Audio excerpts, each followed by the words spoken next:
السلام علیکم ورحمۃ اللہ وبرکاتہ۔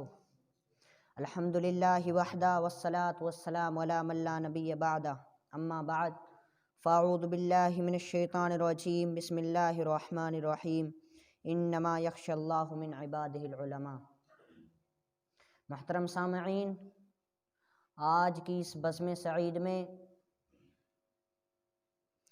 میرا جو موضوع خطابت ہے وہ علماء کرام کا مقام۔ آج یہ علماء کرام جو آپ لوگوں کو گائیڈ کرتے ہیں، جو آپ لوگوں کو سیدھی راہ پر لانے کے لیے بھرپور کوششیں کرتے ہیں، آج ان کے لیے ہمارے درمیان کتنی عزت اور آج ہماری نظروں میں ان کے لیے کتنا مقام رہ گیا ہے، اسی کے اوپر چند باتیں عرض کروں گا۔ سامعین کرام، اللہ رب العالمین کی ہم تمام انسانوں پر بے شمار نعمتیں ہیں۔ اگر ہم ان نعمتوں کو شمار کرنا چاہیں تو شمار نہیں کر سکتے، اگر ہم ان نعمتوں کو گننا چاہیں تو نہیں گن سکتے۔ سب سے بڑی دولت اسلام کی دولت ہے اور سب سے بڑی نعمت ایمان کی نعمت ہے۔ ہمیں ان کی قدر و قیمت نہیں معلوم ہے۔ کیوں؟ اس لیے کیونکہ ہمیں یہ سب چیزیں مفت میں مل گئی ہیں۔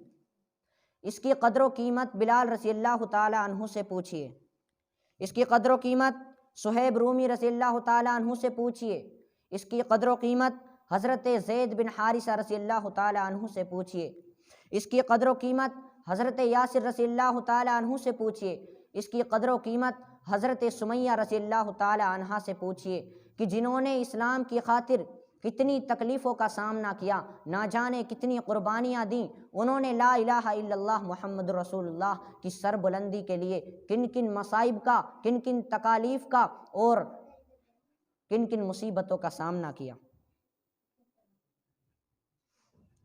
محترم سامعین کرام، عالم بھی ہو اور حافظ بھی ہو اور قاری بھی ہو، تھوڑی بہت انگلش بھی جانتا ہو، مگر تنخواہ کتنی؟ حسب لیاقت 5000۔ مولوی اگر امام ہو تو اس بیچارے کی عزت اور گر جاتی ہے۔ بیچارے کے لیے جتنے مصلی اتنے متولی، جو بھی آتا ہے دو چار سنا کر ہی جاتا ہے۔ جس کی گھر میں بیوی کے سامنے زبان نہیں کھلتی وہ مسجد میں آ کر سب کچھ کھول دیتا ہے۔ تعجب کی بات ہے، جن صاحب کی باتوں کا معمولی اثر ان کی بیوی ان کے بیٹوں پر نہیں ہوتا، جن صاحبوں سے ان کے بیٹے نہیں ڈرتے، ان کی بیوی نہیں ڈرتی، وہ لوگ مسجد میں آ کر مسجد کے امام کو ڈرانا چاہتے۔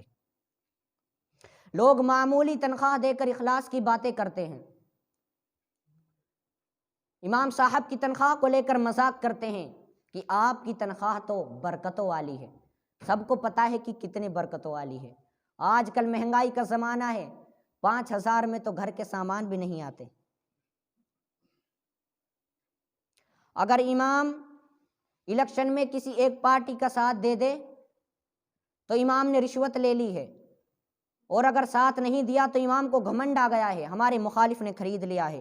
رشوت خوری کے خلاف بول دیا تو سرکاری افسران ناراض، سود کے خلاف بول دیا تو سرمایہ داروں نے آستینیں چڑھا لی، فرض نماز کی اہمیت بتلا دی، اور نماز نہ پڑھنے والوں کے خلاف بول دیا تو 8ویں دن نمازی جو حاضر ہوتے ہیں، جمعہ کی نماز پڑھنے والے نمازی ناراض۔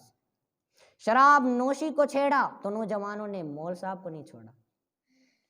نماز تھوڑی لمبی ہو گئی تو امام صاحب سو جاتے ہیں، اور ہلکی ہو گئی تو مولانا صاحب کو مسجد سے باہر جا کر ٹیوشن لے لینا چاہیے۔ سیاست میں حصہ نہیں لیا تو مولوی ناکارہ ہے، اور اگر حصہ لے لیا تو کہا جاتا ہے دیکھو بک گیا ہے۔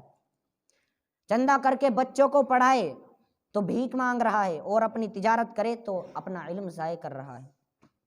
سرکاری اسکولوں اور کالجوں میں گیا تو دیکھو سرکاری لقمہ کھور بن گیا، اور مدرسے میں 5000 پر کام کرے تو ارے اس کو اپنی بیٹی کون دے گا؟ گاڑی سے چلے تو ضرور اس نے کچھ گھپلا کیا ہے، اور اگر پیدل چلے تو فٹیچر ہے۔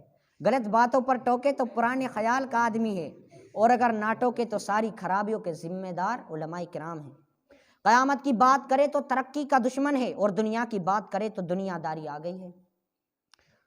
افسوسناک بات تو یہ ہے کہ تنخواہ معمولی دے کر اخلاص کا حکم لگاتے ہیں، لیکن لاکھوں روپے کھانے والے ڈاکٹر، انجینئرز، لیکچرز اور IPS افسران مسلمانوں کی پسماندگی کے ذمہ دار نہیں ہیں، مولوی ہی ذمہ دار ہیں۔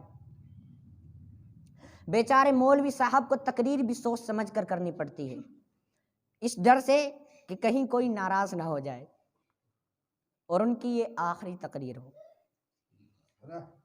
اللہ رب العالمین قرآن کریم کے اندر ارشاد فرماتا ہے یرفع اللہ الذین آمنوا منکم والذین اوتوا العلم درجات، اللہ تعالیٰ تم میں سے جو ایمان لائے اور جو علم دیے گئے ان کے درجات کو بلند کر دے گا۔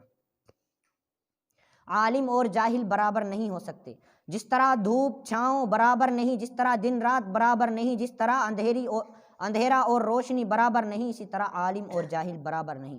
اللہ تعالیٰ فرماتا ہے قُلْ هَلْ يَسْتَوِي الَّذِينَ يَعْلَمُونَ وَالَّذِينَ لَا يَعْلَمُونَ إِنَّمَا يَتَذَكَّرُ أُولُو الْأَلْبَابِ، بتاؤ کیا علم والے اور بغیر علم والے یعنی عالم اور جاہل برابر ہو سکتے ہیں؟ انما یتذکر اولو الالباب، بے شک نصیحت وہی حاصل کرتے ہیں جو عقل مند ہیں۔ اور ایک بات یہ کہ بندوں میں سب سے زیادہ اللہ رب العالمین سے ڈرنے والے جو بندے ہوتے ہیں وہ علماء کرام ہی ہوتے ہیں۔ اللہ رب العالمین قرآن کریم کے اندر ارشاد فرما رہا ہے انما یخشی اللہ من عبادہ العلماء، بے شک اللہ رب العالمین سے سب سے زیادہ خوف کھانے والے، سب سے زیادہ ڈرنے والے بندے جو ہیں وہ علماء کرام ہیں۔ لہٰذا میرے کہنے کا مطلب یہ ہے کہ آپ، ایک آخری حدیث اللہ کے نبی کریم صلی اللہ علیہ وسلم نے فرمایا کہ لیس من امتی من لم یجل کبیرنا ویرحم صغیرنا ویعرف لعالمنا حقا، وہ شخص میری امت میں سے نہیں ہے جو ہمارے بزرگوں کا احترام نہ کرے، ادب نہ کرے، اور جو چھوٹے بچوں پر ترس نہ کھائے، اور جو ہمارے عالم کے حق کو نہ پہچانے۔ اللہ کے نبی کریم صلی اللہ علیہ وسلم نے فرمایا کہ وہ شخص میری امت میں سے ہی نہیں ہے جو ہمارے علماء کرام کی عزت نہ کرے، جو ہمارے بزرگوں کا ادب و احترام نہ کرے، اور جو چھوٹے بچوں پر شفقت نہ کرے۔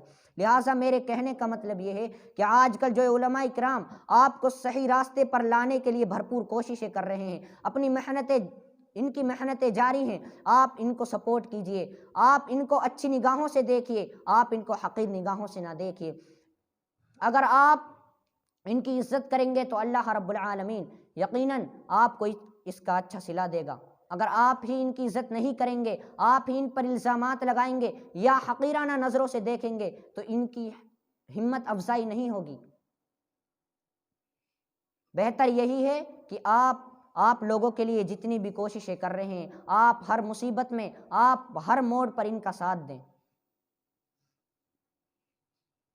اب آخر میں اللہ رب العالمین سے دعا ہے کہ اللہ رب العالمین ہمارے نظریات کو بدلے، اللہ رب العالمین ہم تمام کو اپنے علماء کرام کی قدر کرنے کی توفیق نصیب عطا فرمائے۔ اللہ رب العالمین ہم سب کو جب تک زندہ رکھے اسلام پر زندہ رکھے اور خاتمہ ایمان پر ہو۔ آخر دعوانا الحمدللہ رب العالمین۔ السلام علیکم ورحمۃ اللہ وبرکاتہ۔ آخر میں مول ستار صاحب کو دعوت دیتا ہوں کہ عام سے دعوت کرنا۔ السلام علیکم ورحمۃ اللہ وبرکاتہ۔ الحمد للہ وکفی وسلام علی عبادہ الذین اصطفی، اما بعد، فقد قال اللہ تبارک وتعالی فی القرآن المجید والفرقان الحمید، اعوذ باللہ من الشیطان الرجیم، بسم اللہ الرحمن الرحیم، ومن احسن قولا ممن دعا الی اللہ وعمل صالحا وقال اننی من المسلمین، وقال النبی صلی اللہ علیہ وسلم طلب العلم فریضۃ علی کل مسلم و مسلمہ۔ ماشاءاللہ ان بچوں نے قرآن حدیث کی روشنی میں آپ کو بڑی اچھی باتیں بتائی۔ اللہ تعالی ہم سب کو ان ساری باتوں پر عمل کی توفیق عطا فرمائے۔ بارہا ذکر کیا گیا علم کے بارے میں۔ آدمی کو علم حاصل کرنا بہت ضروری ہے۔ قرآن پاک کی میں نے ایک چھوٹی سی آیت آپ کے سامنے تلاوت کی، وَمَنْ أَحْسَنُ قَوْلًا مِّمَّنْ دَعَا إِلَى اللَّهِ، اس آدمی سے اچھا